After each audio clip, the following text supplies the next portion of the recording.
Parábolas de Jesus, capítulo 20. O maior perigo do homem. Cristo estava ensinando, e como de costume, reuniram-se em redor outras pessoas além dos discípulos. Falava aos discípulos de cenas que, em breve, tomariam parte. Deviam proclamar as verdades a eles confiadas, e seriam levados a conflitos com os dominadores deste mundo. Por sua causa seriam intimados a tribunais e perante magistrados e reis. Prometeu-lhe sabedoria que ninguém poderia contradizer.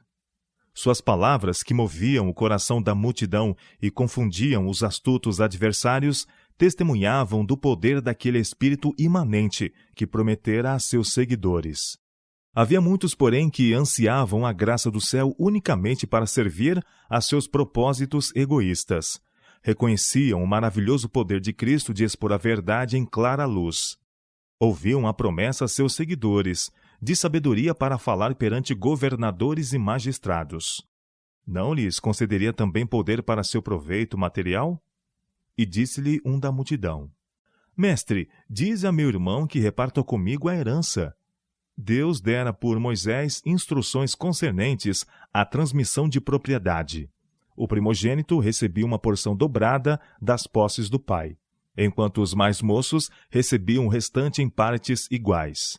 Este homem julga que seu irmão o defraudou de sua herança.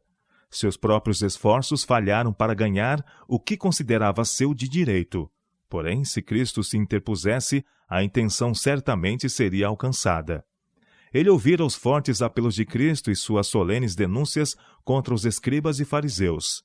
Se palavras de tal autoridade fossem dirigidas a este irmão, não ousaria recusar ao queixoso sua cota. No meio da solene instrução que Cristo dera, este homem revelou sua disposição egoísta. Podia apreciar aquela habilidade do Senhor que serviria à promoção de seus negócios temporais. Porém, as verdades espirituais não lhe impressionavam a mente nem o coração. A obtenção da herança era o tema que o enlevava.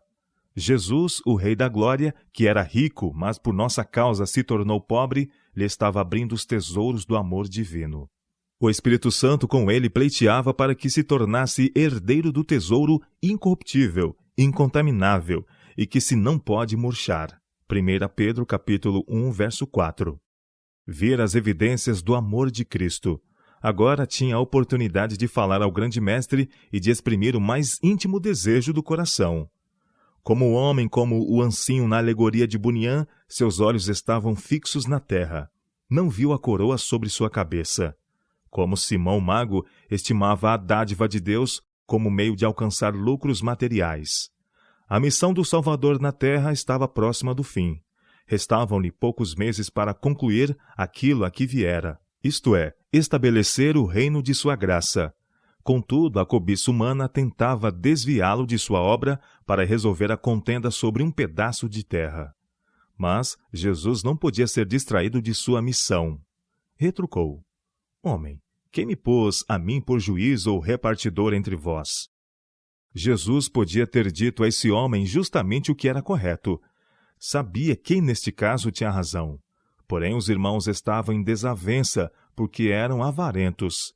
Cristo disse com efeito: Não me compete a mim a tarefa de decidir controvérsias de tal espécie. Viera com outro propósito, isto é, pregar o Evangelho e assim despertar os homens para o senso das realidades eternas. Na atitude de Cristo, neste caso, há uma lição para todos os que ministram em seu nome. Quando enviou os 12, disse: E indo, pregai, dizendo: É chegado o reino dos céus. Curai os enfermos, limpai os leprosos, ressuscitai os mortos, expulsai os demônios. De graça recebestes, de graça dai. Mateus capítulo 10, versos 7 e 8. Não tinham que resolver as questões temporais do povo. Sua obra era persuadir os homens para que se reconciliassem com Deus. Nesta obra consistia seu poder para abençoar a humanidade. O único remédio para os pecados e sofrimentos dos homens é Cristo. Unicamente o Evangelho de sua graça pode curar os males que amaldiçoam a sociedade. A injustiça do rico para com o pobre e o ódio dos pobres para com os ricos, ambos têm a raiz no egoísmo. e este somente pode ser desarraigado pela submissão a Cristo. Ele, unicamente, substitui o cobiçoso coração do pecado pelo novo coração de amor. Preguem os servos de Cristo o Evangelho com o Espírito enviado do céu e com ele trabalhem para o benefício dos homens. Então, há de se manifestar no abençoar e soerguer a humanidade resultados cuja consecução seria totalmente impossível pelo poder humano. Nosso Senhor bateu na raiz da questão que turbava este interlocutor e de todas as disputas semelhantes, dizendo: acautelai-vos e guardai-vos da avareza, porque a vida de qualquer não consiste na abundância do que possui. E propôs-lhes uma parábola, dizendo: a herdade de um homem rico tinha produzido com abundância. E arrazoava ele entre si, dizendo: que farei? Não tenho onde recolher os meus frutos.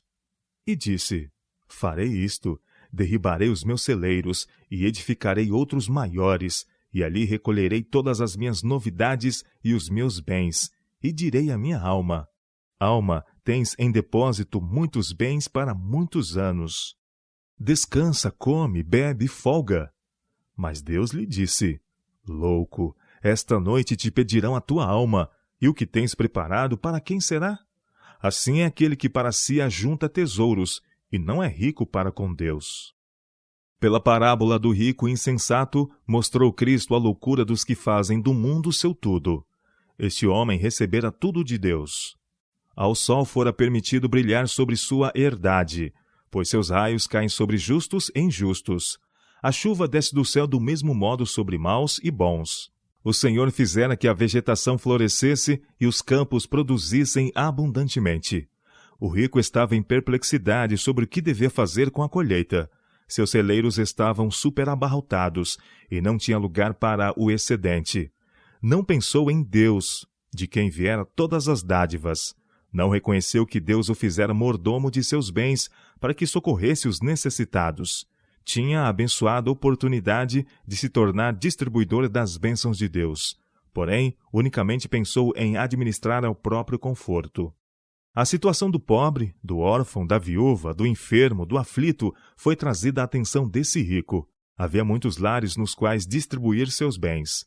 Podia ele facilmente privar-se de uma porção de sua abundância e muitas famílias poderiam ser libertas das privações. Muito faminto poderia ser saciado, vestido muito nu, muito coração alegrado, respondida muita súplica por pão e roupa, e uma melodia de louvor teria ascendido ao céu. O Senhor ouvira a oração do necessitado e, em sua bondade, tomara providência para o pobre. Havia na bênção outorgada ao rico a abundante provisão para a indigência de muitos. Cerrou ele, porém, o coração ao clamor do indigente e disse aos servos: farei isto, derribarei os meus celeiros e edificarei outros maiores, e ali recolherei todas as minhas novidades e os meus bens, e direi à minha alma: alma, tens em depósito muitos bens para muitos anos. Descansa, come, bebe e folga. A aspiração desse homem não era mais elevada que as das bestas que perecem.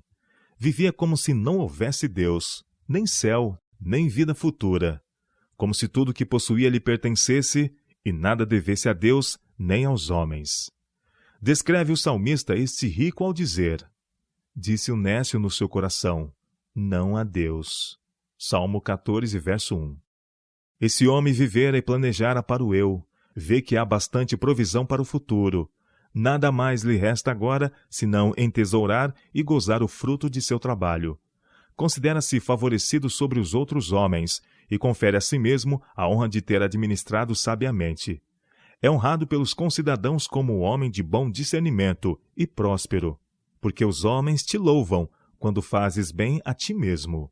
Salmo 49, verso 18. Mas a sabedoria deste mundo é loucura diante de Deus. 1 Coríntios capítulo 3, verso 19. Enquanto o rico está prevendo anos de gozo, o Senhor faz planos muito diferentes. Veio a este mordomo infiel a mensagem: louco, esta noite te pedirão a tua alma. Eis uma exigência que o dinheiro não pode satisfazer. O tesouro por ele acumulado não podia alcançar revogação. No momento, torna-se sem valor aquilo para cujo ganho trabalhara a vida toda. E o que tens preparado? Para quem será? Seus largos campos e celeiros abarrotados escapam a seu controle. Amontoam riquezas e não sabes quem as levará. Salmo 39, verso 6. A única coisa que lhe seria de valor agora, não adquiriu. Vivendo para o próprio eu, rejeitou o amor divino, que fluiria em misericórdia para com seus concidadãos. Assim agindo, rejeitou a vida, porque Deus é amor e amor é vida. Este homem escolheu o material em vez do espiritual, e com o material tem que sucumbir. O homem que está em honra e não tem entendimento é semelhante aos animais que perecem. Salmo 49, verso 20. Assim é aquele que para si ajunta tesouros e não é rico para com Deus.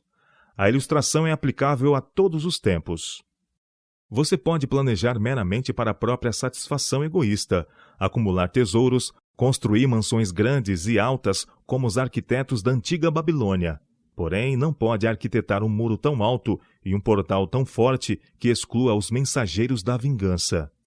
O rei Belçazar dava um grande banquete e louvava aos deuses de ouro e de prata, e de cobre e de ferro, de madeira e de prata. Mas a mão do invisível escreveu na parede aquelas palavras de condenação, e o estrépito do exército inimigo foi ouvido nos portões do palácio. Naquela mesma noite foi morto Belçazar, rei dos caldeus, e um monarca estrangeiro subiu ao trono. Daniel capítulo 5, verso 30. Viver para si mesmo é perecer. A avareza, o desejo de beneficiar a si próprio, priva a alma da vida. É de Satanás o espírito de ganhar e atrair para si. De Cristo é o espírito de dar e sacrificar-se em benefício dos outros. E o testemunho é este, que Deus nos deu a vida eterna, e esta vida está em seu Filho. Quem tem o Filho tem a vida. Quem não tem o Filho de Deus não tem a vida. 1 João capítulo 5, versos 11 e 12. Portanto diz: acautelai-vos e guardai-vos da avareza, porque a vida de qualquer não consiste na abundância do que possui.